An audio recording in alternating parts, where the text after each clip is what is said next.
अस्सलाम वालेकुम। उम्मीद है सब लोग खैरियत से होंगे। तो फाइनली आ चुके हैं फिर एक न्यू वीडियो के साथ, और ये वीडियो जो है वो इंफॉर्मेटिव होने वाली है। जब मैंने वो वीडियो डाली थी कि वीज़ा ग्रांट हो सके, काफ़ी ज़्यादा दोस्तों के मैसेज आए थे कि भाई क्या प्रोसेस है, कैसे क्या करना है, ये वो डॉक्यूमेंटेशन, कंसल्टेंट इधर उधर। तो मैंने सोचा क्यों ना एक छोटी सी वीडियो बना दें।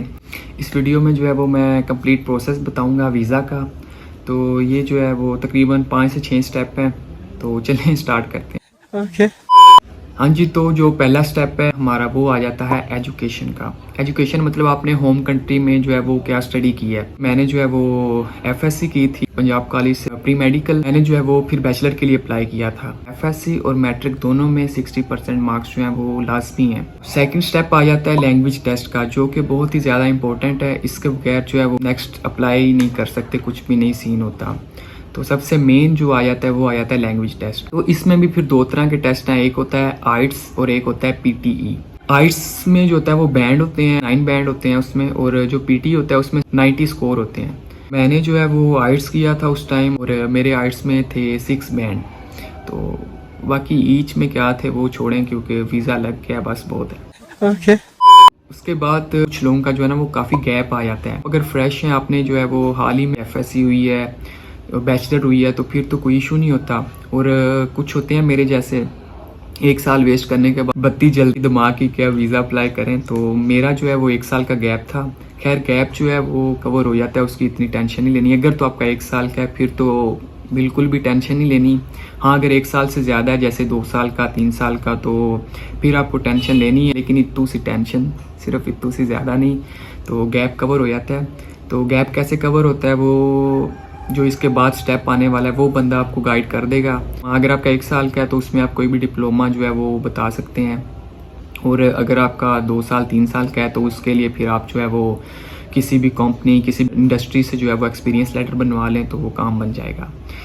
खैर उसके बाद आ जाता है तीसरा स्टेप, जो कि बहुत ही ज़रूरी है और जिसमें जो है वो आपको गलती बिल्कुल भी नहीं करनी चाहिए। तो वो है कंसल्टेंट। आपको कंसल्टेंट कौन सा चाहिए? मैं रिकमेंड करूँगा कि आपको वो कंसल्टेंट लेना चाहिए जिससे आपके पहले रिश्तेदार या किसी दोस्त वगैरह का जो है ना वीज़ा लगे हों। क्योंकि मैंने खुद जो है वो इसमें 3 मंथ वेस्ट किए हैं। और अगर मैं अपनी बात करूँ तो मैंने करवाए थे टाइम्स कंसल्टेंट, जो कि फ्री ऑफ कॉस्ट है। इनका जो है पूरे पाकिस्तान में जो है इनकी ज़्यादा एक चेन है कंप्लीट इनकी।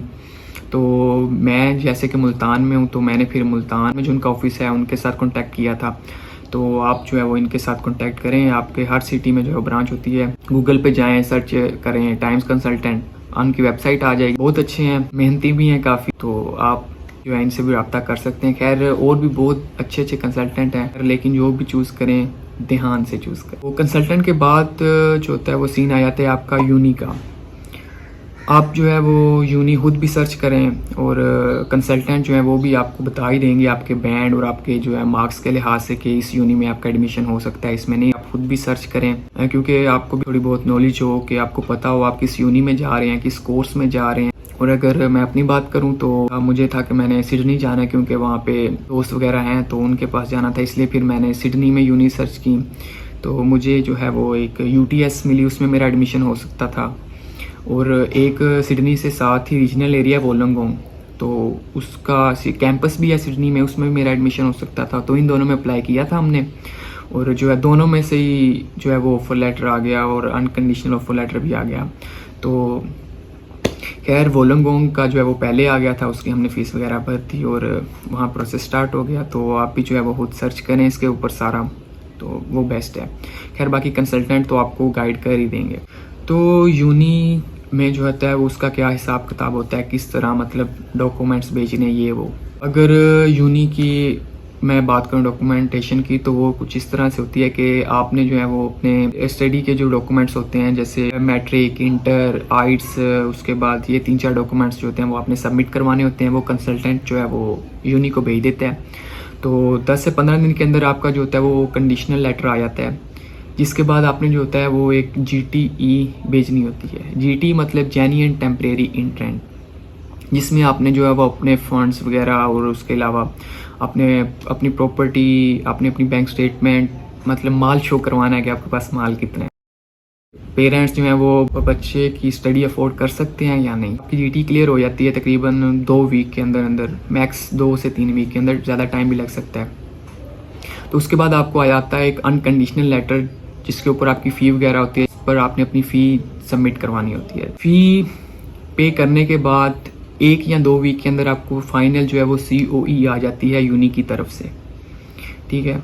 तो COE मतलब यूनी आपको जो है वो ओके कर देती है कि आपका एडमिशन सिक्योर है, फाइनल है हमारी तरफ से, अब आप जो है वो नेक्स्ट स्टेप की तरफ बढ़ सकते हैं। नेक्स्ट स्टेप और जो कि सबसे लास्ट और फाइनल स्टेप होता है वो होता है वीज़ा का, मतलब वीज़ा अप्लाई करना है अब आपने।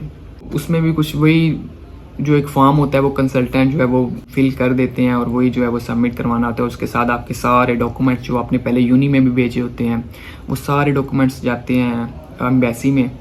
तो उसके बाद जैसे ही आपका वीज़ा फाइल होता है तो मेडिकल करवाना होता है। मेडिकल में जो है वो आपकी आई साइट, हाइट, वेट, चेस्ट का एक्सरे और भी कुछ होते हैं इस तरह के चेकअप, प्यारी समझ गई, तो वो करवाने होते हैं। और उसके बाद फिर आपका फिंगर होता है। फिंगर जो होता है वो एम्बेसी में जाके जो है वो अपने फिंगर करवाना होता है। तो अगर मैं अपनी बात करूं तो मेरे कंसल्टेंट ने मुझे कहा था कि आप जो है वो वीज़ा से पहले ही ये करवा लें मेडिकल और फिंगर। मेडिकल जो है वो मैंने अपने वीज़ा अप्लाई करने से तकरीबन 10 दिन पहले जो है वो करवा लिया था। जैसे मैंने ऑस्ट्रेलिया का अप्लाई किया तो ऑस्ट्रेलियन एम्बेसी में जो है वो मेरा मेडिकल 3 दिन के बाद अपलोड हो जाता है। तो फिंगर जो है वो मैंने करवाए थे आई थिंक 5 जुलाई को, और 6 को जो है हमने वीज़ा फाइल कर दिया था। फिंगर आई थिंक फ़ौरन ही अपलोड हो जाते हैं या एक दिन बाद, वो उसका इतना पता नहीं, लेकिन हमने जो है वो 6 को वीज़ा फाइल कर दिया था। एग्जैक्ट 20 दिन के बाद 26 जुलाई को जो है वो मुझे मेल आ गई थी कि आपका वीज़ा ग्रांट हो चुका है। यही कुछ स्टेप हैं सिंपल। खैर वीडियो जो है वो इन्फॉर्मेटिव थी। अगर आपको इससे फ़ायदा हुआ हो तो लाइक करें, कमेंट करें और नेक्स्ट शेयर करें। जिन्होंने वीज़ा अप्लाई करना है या इस प्रोसेस में आना है तो उनको ये वीडियो शेयर करें। तो आज के लिए इतना, इंशाल्लाह मिलेंगे फिर अगली वीडियो में। अपना ख्याल रखिएगा। अल्लाह हाफिज़।